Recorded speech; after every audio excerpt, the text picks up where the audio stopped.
पूरा का पूरा 2 घंटे भाषण को आप हल्ला करके स्लोगन करके बोलने ही नहीं देंगे, ऐसा कभी भी नहीं हुआ. When the leader of opposition in the Lok Sabha kept on lying with regards to many things, including figures, facts, and issues, the notice has been put to the Honorable Speaker. There is no, a special privilege for anybody just because somebody comes from a privileged family. जब देश का प्रधानमंत्री और सदन का नेता अपना बात रखते हैं सदन में, तो उस समय सबको सुनना होता है, क्योंकि एक दूसरे पक्ष हो या विपक्ष, एक दूसरे का जो बातें हैं वो सुन करके फिर आपको रिप्लाई देना या उसमें टोकना है, वो बाद में किया जा सकता है. लोकतंत्र में सबको बोलने का अधिकार है और सुनने का भी अधिकार है. जब प्रधानमंत्री जी लोकसभा में बात रखने के लिए शुरू किया और उसी समय कांग्रेस और उनके कुछ साथियों ने ज़बरदस्त वहाँ हंगामा किया और पूरे प्रधानमंत्री जी का भाषण को व्यवधान किया, डिस्टर्ब किया. बहुत दुख की बात है, क्योंकि जब देश का प्रधानमंत्री बोलते हैं तो उसको बोलने का पूरा समय दिया जाता है, ये परंपरा रही है. बीच में अगर टोकना है या क्लैरिफिकेशन देना चाहते हैं तो ठीक है, थोड़ा थोड़ा पार्लियामेंट्री फंक्शनिंग में टोका टोकी जरूर होते हैं, लेकिन आप पूरा का पूरा 2 घंटे भाषण को आप हल्ला करके स्लोगन करके बोलने ही नहीं देंगे, ऐसा कभी भी नहीं हुआ.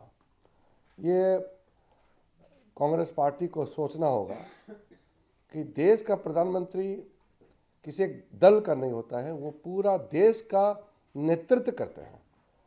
तो प्रधानमंत्री का पद और उस पद का गरिमा, इसको ध्यान रखना हम सबका जिम्मेदारी है. खास करके जो संसद सदस्य हैं, मेंबर्स ऑफ पार्लियामेंट, इनका तो खास जिम्मेदारी होते हैं, क्योंकि हमने ओथ लिया हुआ है, शपथ लिया हुआ है संविधान का, और उसी संविधान हम लोगों को कहता है कि हम नियम से चले, हम नियम से बंधे हुए लोग हैं.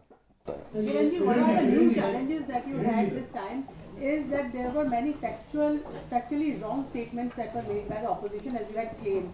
But how will you counter that? Because this is a strategy that seems okay with the opposition, and I think they are going to continue with that. This is obviously a new challenge that you have. First of all, the Congress strategy to create disruptions and create obstacle in running the house, I will be very open and categorical that even if they want to stall the parliament, we will continue to run the parliament as per rules and regulation.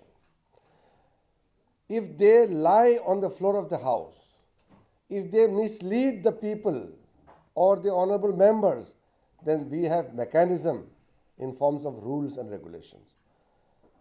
When the leader of opposition in the Lok Sabha kept on lying with regards to many things, including figures, facts, and issues, the notice has been put to the Honorable Speaker, and we have requested Honorable Speaker to take appropriate action. We are waiting for the action. This applies to everybody. No member is above the chair, above the rule. So nobody can expect to escape. There is no, a special privilege for anybody just because somebody comes from a privileged family. Everybody is equal and honorable member of the house. So if anybody wants to misuse his position by misleading the house, they will not easily get away. Rule will catch them.